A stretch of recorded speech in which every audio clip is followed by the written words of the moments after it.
Well, I'm out here this early morning in my workshop, as y'all can tell by all the tools hanging on the wall. I'm not showing you the messy parts. Over here, there's a countertop filled with all kinds of junk. You can start to see it right there. It continues. Anyways, I'm out here in my workshop, so I want to talk to you about workshop things. Well, not really. I want to talk about nails. In 1978, my family and we moved from Dallas, Texas to Memphis, Tennessee. And we moved into this subdivision that was not quite finished yet. They were still building it out, as they say. There were still houses that were under construction, some houses that hadn't even been started in construction. Ours, actually, the house that we bought there in Memphis, wasn't even completely finished. My father finished the upstairs. When we bought it, it was not finished upstairs, and so he wanted to finish it himself. And so that we did that for the first couple of year or so we lived there. Anyways, this subdivision was about 200 homes, was going to be about 200 homes.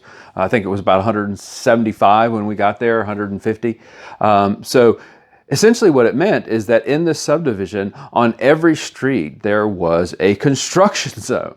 There was a house being built or a couple houses being built. Now, for my 10-year-old self, which I was about 10 years old in 1978, this is like a playground for me. On every street, there was like this construction jungle gym for me. And I'd love to go and ride my bike and find a house build that was under construction and the folks had left for the day, and I would explore it. And I would look for materials. Mainly, I was looking for nails. And the reason I was looking for nails and scrap wood, is because I was building a fort out back behind our house. And so I was constantly looking for nails. Now, on a good day, I would find a nice straight nail like this. I'd find a few of those. Mostly what I found were these little bent nails.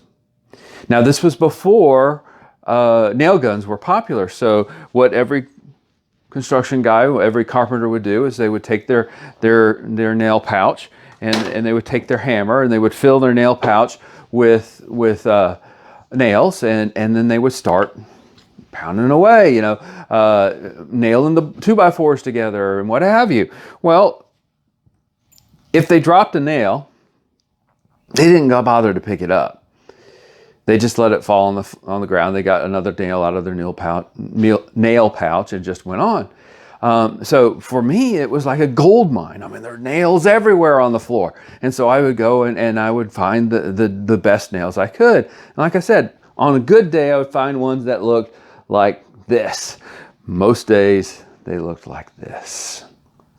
And so what I would do is I would take these nails back home, and I would take my hammer, and you get a 2x4 and you start banging on it and trying to straighten it out. And if you're good, you could get it to look sort of like this.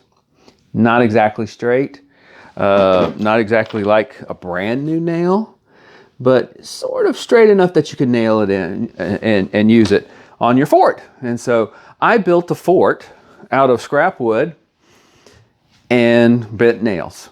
Well, nails that were bent and then unbent by me. Not perfect by any stretch of the imagination. Neighbors thought it was quite ugly, I might add. But I thought it was beautiful. I loved it.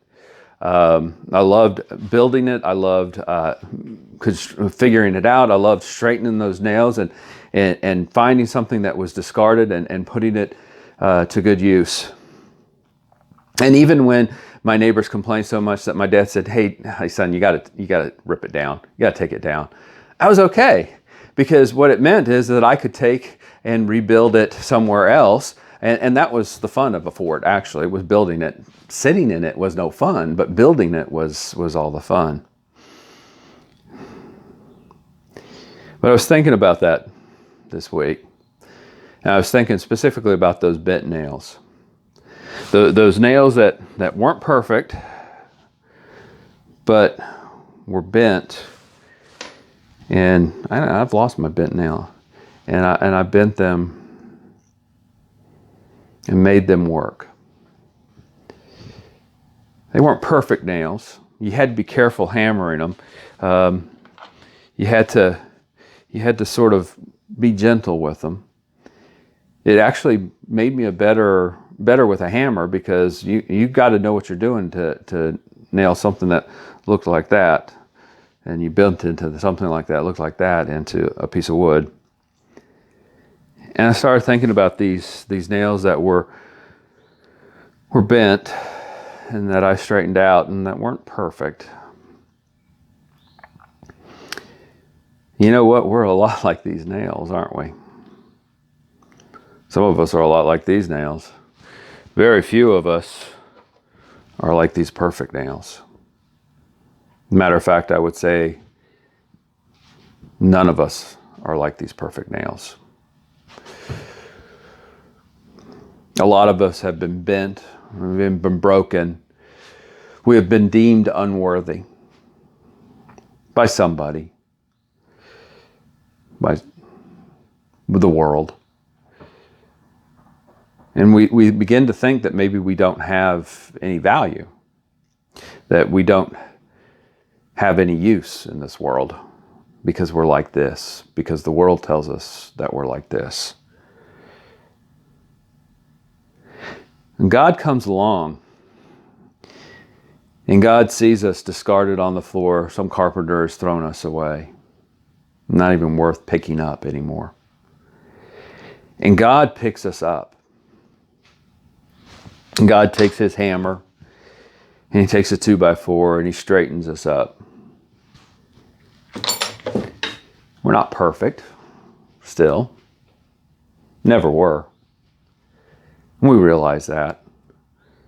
But God has made us into something that's useful, that can be of use to God.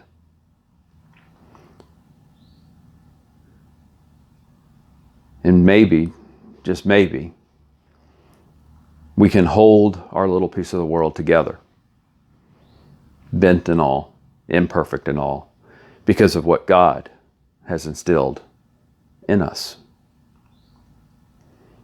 It says in Psalm 139 that we are wonderfully made. We are wonderfully made even though we are a bent nail, even though we have been straightened and we're not perfect. God still says we are wonderfully made, fearfully and wonderfully made. Warts and all, little curves and all. God is still going to use us.